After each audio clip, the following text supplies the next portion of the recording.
Hi everyone, it's Nick here, and I'm looking at the brand new Witcher, which landed on Netflix a couple of days ago. I've been really looking forward to this. I absolutely loved the games. I haven't actually read the books because I really enjoyed the games. I didn't want to go into the world of the books and then kind of have it ruin the games, if you understand what I mean. But nonetheless, I've been told by friends a lot about what happens in the books. So the show is brought to us by Lauren Schmidt-Hissrich, I think that's pronounced correctly. If not, I'm terribly sorry. Who basically has spent the last couple of years really trying hard to get the show made. And I'm really glad that she did. I think the show has some absolutely brilliant features in it. I think there's some strong elements as well. Sadly, there are also quite a lot of bad elements. It's destiny?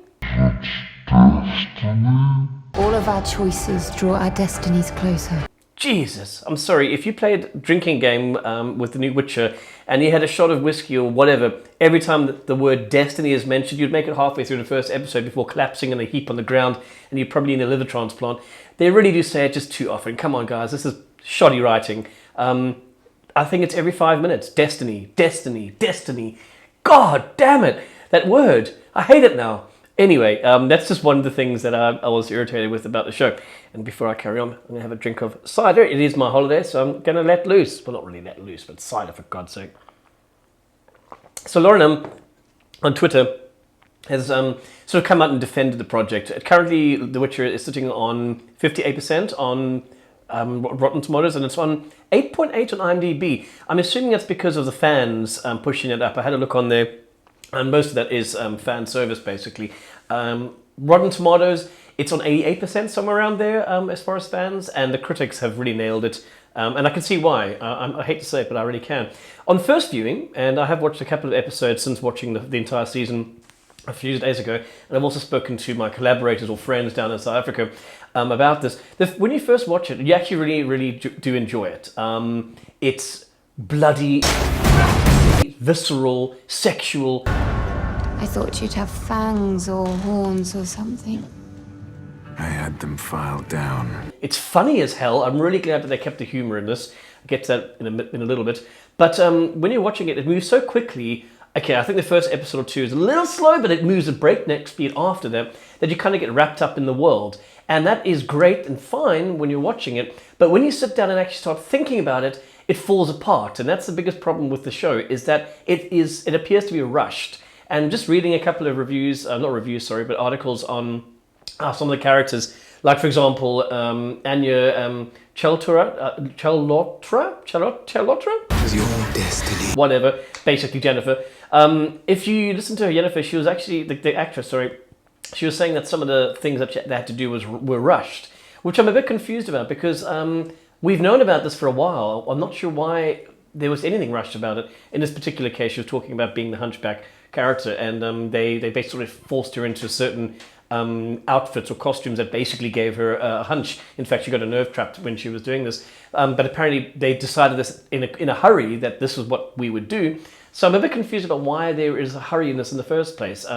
Maybe something happened I just don't know about. Maybe Netflix gave them a deadline. We do have 2 seasons coming. The second season, the creator Lauren is really talking about, which is great. But yes, let me just go back to the series itself. A lot of people were worried about Henry Cavill, Superman, picking up the role of Geralt, and I wasn't. I thought he sort of fitted the role. It's your destiny. He is English. He can speak with an American accent, which is odd because sometimes he slips into an American accent in the series, even though he basically speaks English, as in British English. So it's quite strange to see that. I believe that he wanted to speak British English. He didn't want to speak in an American accent. Anyway, so he is absolutely phenomenal as Geralt. He is brilliant. He brings the brooding idea of a Witcher and what the lot that they've been given in life. He is very funny in a sarcastic manner. I don't think he deliberately breaks any jokes, but he certainly makes you laugh your head off.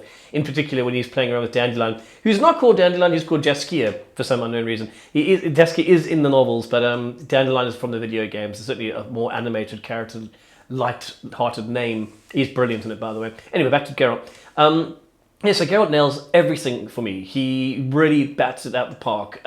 He is very big, as he is as an actor. He did his own sword work, which is phenomenal and great in this. And he's great. He's the best thing about the show, along with Yennefer. She's absolutely phenomenal too. Ciri's okay, but I mean, she's really kind of just in there in the background.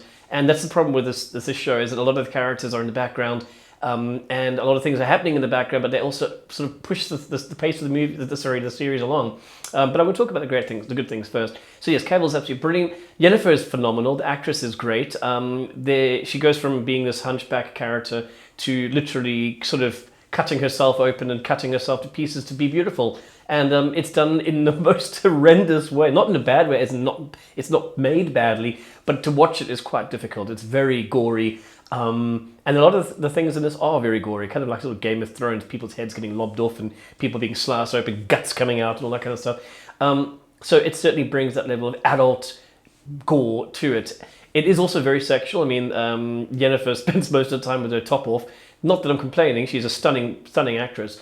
And I think the chemistry between her and Cavill, I mean, it's great. It really is good. Works really well. This sort of tension of, basically loving each other, but not really being in the same or right world for that to actually work. So I think they did a very good job there. As I say, Anya is a very good actress.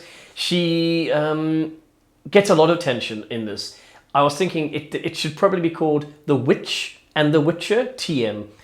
Because she does get a lot of the time, a lot of the limelight, which I haven't got a problem with. But if it's called The Witcher, we should really be following a bit more on him. And there will be a few spoilers in this, so run away if you don't want to hear anything about what happens. But I kind of need to talk about them in order to address, the sort of elephant in the room kind of thing. Geralt is, as I said, the actor is brilliant. He does a great job with what he's been given. But unfortunately, again, a lot of things are thrust into this unnecessarily and rushed. One of those particular things, for example, would be character development towards the latter part of the season, where suddenly Geralt is having a feverish nightmare about his mother. We don't need to see this while there's so much more happening around.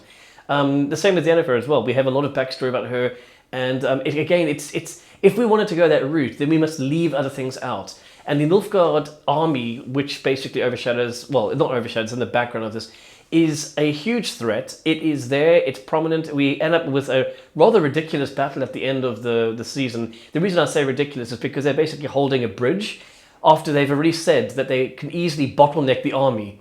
They just have to go to the other side of the bridge, but they don't go to the other side of the bridge. They stay on the other side of the bridge and then get kind of massacred.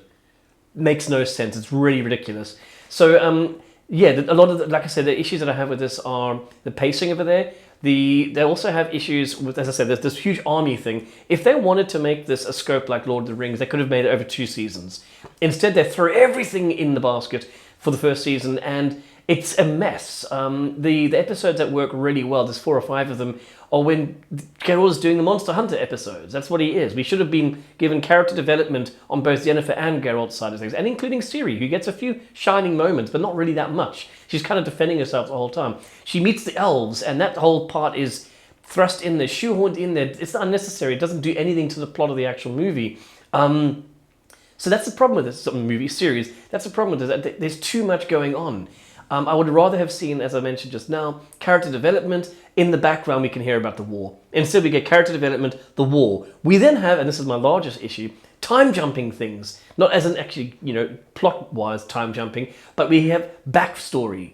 And it is so disjointly done and confusing that it's not just me. I've read lots of people out there who are watching, and then suddenly they're going, "Why the fuck are we 10 years ago? Or 20 years ago?" Suddenly Geralt is doing something for somebody, saves someone, he gets the, the right of surprise or whatever the hell, basically you win the firstborn child. And even though his hunt was brilliantly done, it was so silent, it was so left, right, hook. I don't know what was going on. And they did this a couple of times throughout the show.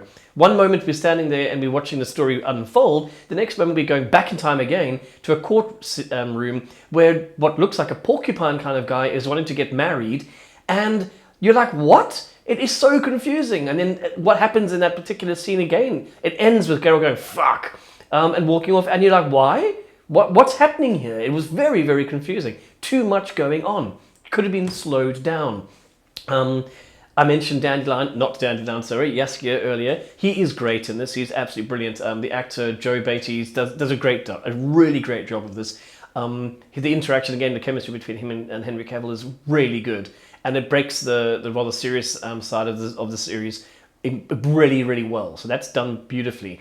But as I say, the problem over here is too much, too little time, and rushing forward at great speed. I can see why it's on 58%. I'll give it 6.5%. Sorry, 6.5 out of 10, 65%.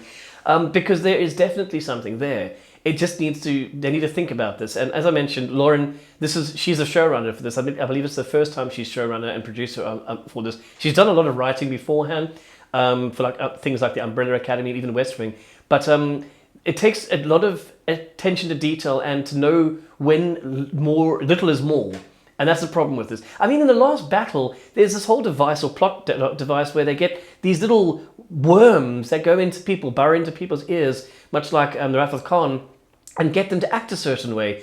It literally takes 3 minutes and it just gets people to blow. It looks great, don't get me wrong. Not that I think children blowing themselves up looks great, but the idea of having these two people on either end of the camp using what the witches are kind of using to destroy the bad guys against them is pretty cool. But again, that could have been something that took a long time. We explore this. Instead it's like, I have this cool idea, throw it in there. I have this cool idea, throw it in there. And then we end up with this sort of mess. And that's the biggest problem with this. It could have been so much better than it is if they had just slowed down a little bit and thought not all the things, just some of the things.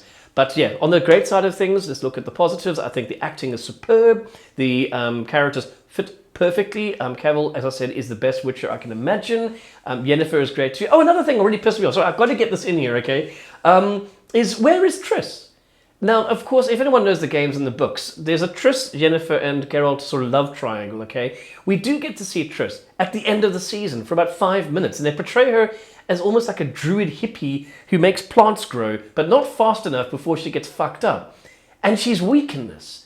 That's not the Triss that everyone knows and loves. Instead, we get exposition from characters we don't give a shit about. For example, one of the characters earlier, we get to see he's kind of like a shapeshifter. That was really cool. If the series was 24 episodes, there was more time spent on him than Triss, who's an integral character in the story in the book and in the movie, the game. And again, she was just sidelined in this, and it was really devastating to see that. So I can't imagine how they would bring her back. Not that she's killed or anything, but